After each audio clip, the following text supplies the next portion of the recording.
400 years ago, the adventurous Portuguese explorers who discovered and claimed Brazil for the crown of Portugal sailed into this picturesque harbor and called it Rio de Janeiro, or River of January, because they discovered it in the month of January, and they believed the beautiful inlet into which we now sail was the mouth of a river.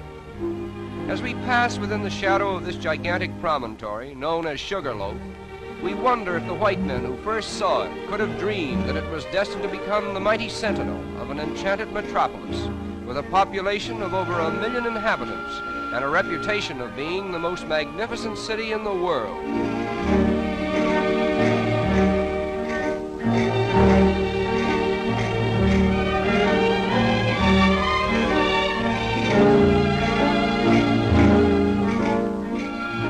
Passenger ships arriving at Rio today literally tie up at the foot of Main Street and immediately become a picturesque part of the skyline, as well as a convenient point of egress to the city itself. Rio de Janeiro is not a manufacturing city. Therefore, there is a preponderance of foreign goods on sale in all the smart shops. Nevertheless, foreign influence has not changed the strong allegiance which the Brazilians have for their native continent. They proudly proclaim themselves South American, and they very much resent the North Americans' alleged monopoly of the word American.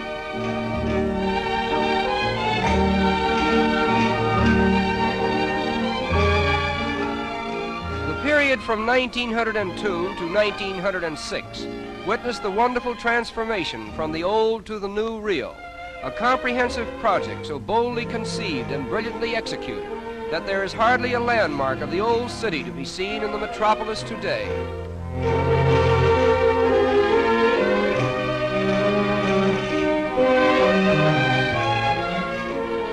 The most unique feature of the clean and spacious streets is the decorative mosaic work that adorns the sidewalks.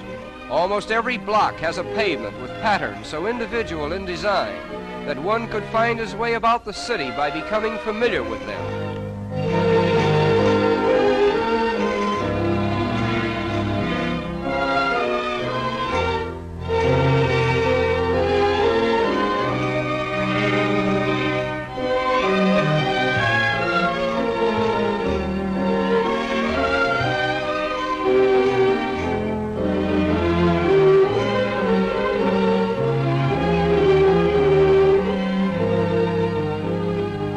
Rio is particularly noted for its numerous and colorful parks, which are scattered in picturesque profusion throughout the city.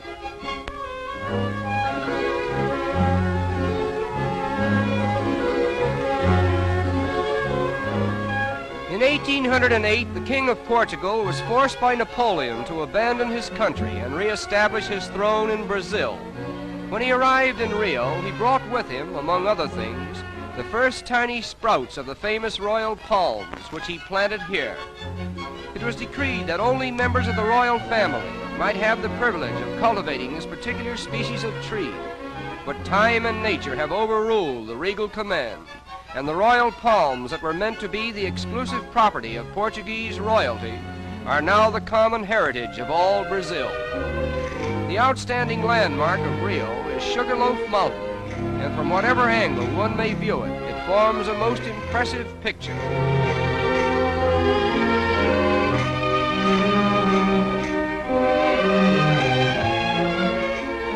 Swimming is one of the most popular sports in this pleasure-loving city. Consequently, many attractive swimming clubs have been erected along the picturesque shoreline. The architectural designs of these clubs are unusually distinctive, and many of them are actual reproductions of famous institutions in Spain and Portugal. Among the many fine boulevards in this city of splendor, the most beautiful is the Avenida Beira Mar, with its marble promenade encircling the waterfront for a distance of 5 miles.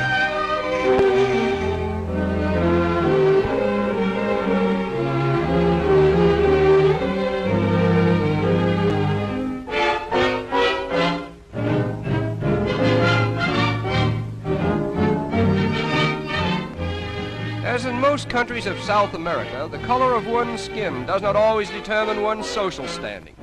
As a matter of fact, the racial color line seems to be so thinly drawn that it has become a haven of toleration for all races.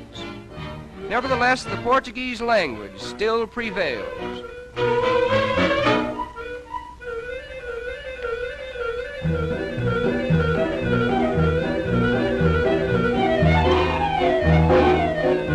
In the business districts of the city, there are a number of tiny shops where the more industrious young ladies of Rio earn their livelihood. This is called the butterfly industry, in which the colorful wings of butterflies are immortalized by an art that was inaugurated here many years ago.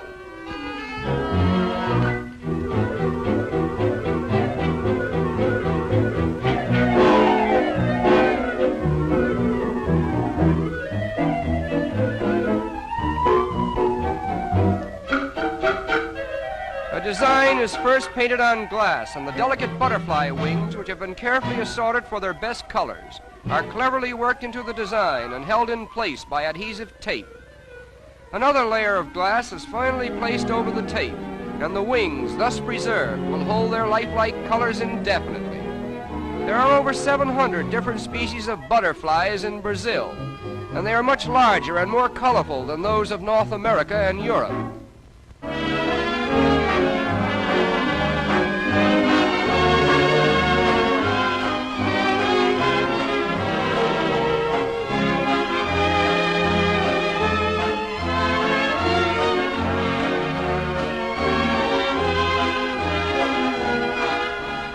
The completed articles consist of tea trays, vanity and jewel cases, bonbon dishes, and decorative pictures designed to glorify the city's landmarks. And needless to say, the predominating design is Sugarloaf, the center of attraction for all eyes that glory in the magnificence of Rio de Janeiro, the city of splendor.